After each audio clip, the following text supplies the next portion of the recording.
Hello, great people. Welcome back to Global Happenings today. We are so excited to have you again.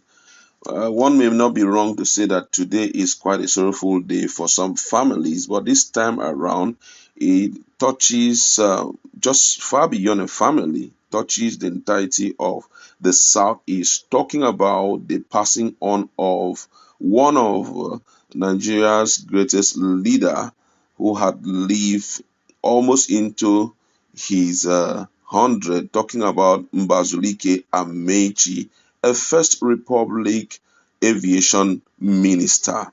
He passed on today, precisely, and you'll get to hear his last minute regrets. And it's a serious one. Don't forget that this same man, 1 year ago, precisely on the 19th of November 2021, with other Igbo leaders, went down to Aso Rock to meet President Muhammadu Buhari, demanding that he should release Mazi Nnamdi Kanu on the grounds of political solution, which at first it seems the president agreed, but later on he said that he must pass through the legal process, which unfortunately it happened, but because of stay of execution, the man couldn't live to see, the release of Mazi Nnamdi Kanu. But then, let me not just give you full detail. Let's just look at what the news have to say. According to the news, the only surviving Sikhist, Chief Mbazulika Amaechi, also Minister of Aviation in the First Republic, is dead.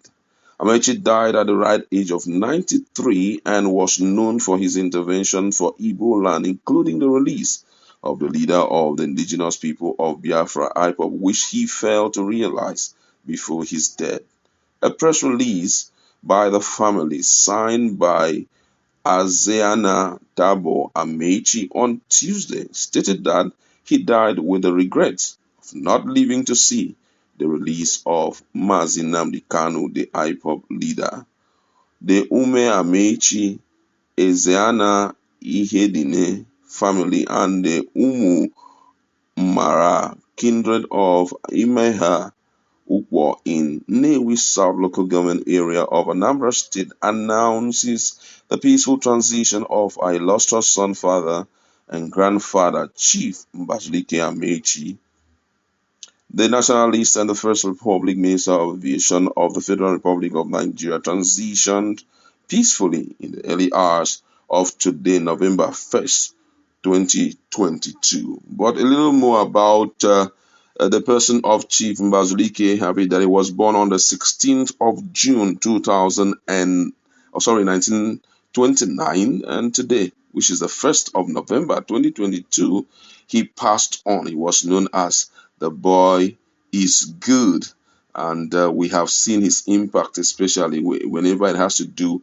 with things that happen, with issues concerning the Southeast. I have my colleague here in the house, and we're going to be looking at, who this man was, but most importantly, what he did 1 year ago, which was having a meeting with President Muhammadu Buhari over the issue of retention of Mazi Nnamdi Kanu. This is 1 year, and being that this is 1 year, let's just reflect on what the president told him, when they went there.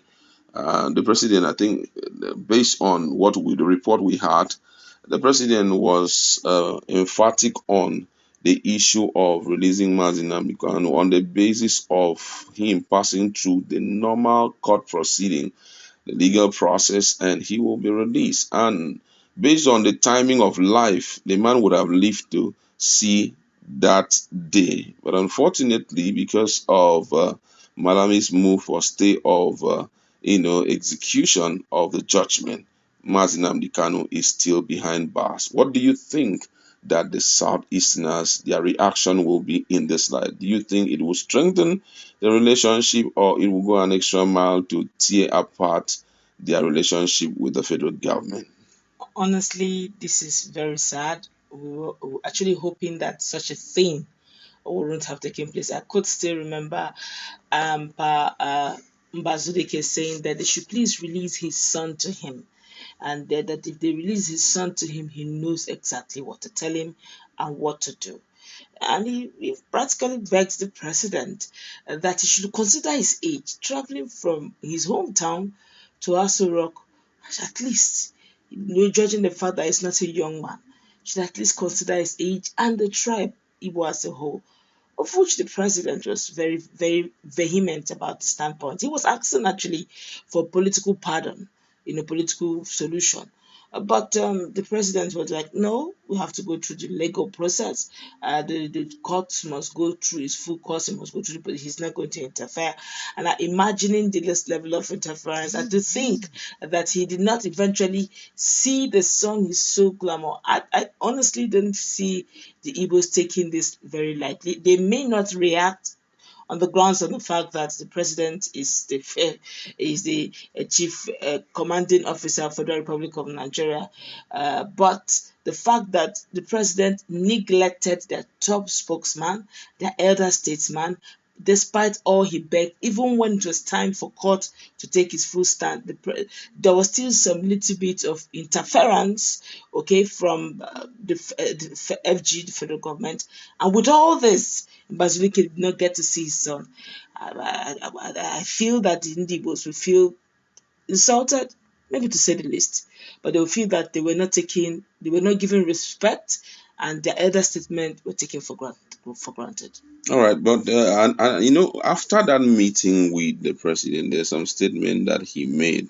I think precisely early, I think January precisely, he made some statement about the general state of the country, and I could still remember in his word he said that he's very sad. He said this is no longer the country we founded. This country has to start all over again. You can't beat somebody or someone and ask him not to cry. If you don't like us, let us go. I don't want to go. I believe in one Nigeria. That was what he was asking. And I feel that all of that was towards sustaining a good relationship with Nigeria. That's the region with Nigeria as a whole. According to him, he said he doesn't want to leave Nigeria because it is the dream they had. What do you have to say about all of this? Do you think that the Igbos will still continue with the fight, being that he left it somewhere hanging? You think that they will still push on to ensure the release of Mazi Nnamdi Kanu and possibly Biafra? Or do you think that where it is left, it will be left hanging there? Of course, Mazi Nnamdi Kanu has legal teams. They are not sleeping, they are not resting in their oils. And don't also forget that there's still one or two persons, the likes of even Raf Wazuriki, has also been pleading that the president should also look into the release of Mazi Nnamdi Kanu for peace to reign. That there are some elements who are capitalizing on Mazi Nnamdi Kanu's detention to cause mayhem and havoc in Southeast, despite the fact that it is not directed or not even orchestrated by Mazi Nnamdi. So with that, you could agree with me, or you will agree with me that Dindi was will not sleep on the matter. They will still keep pushing.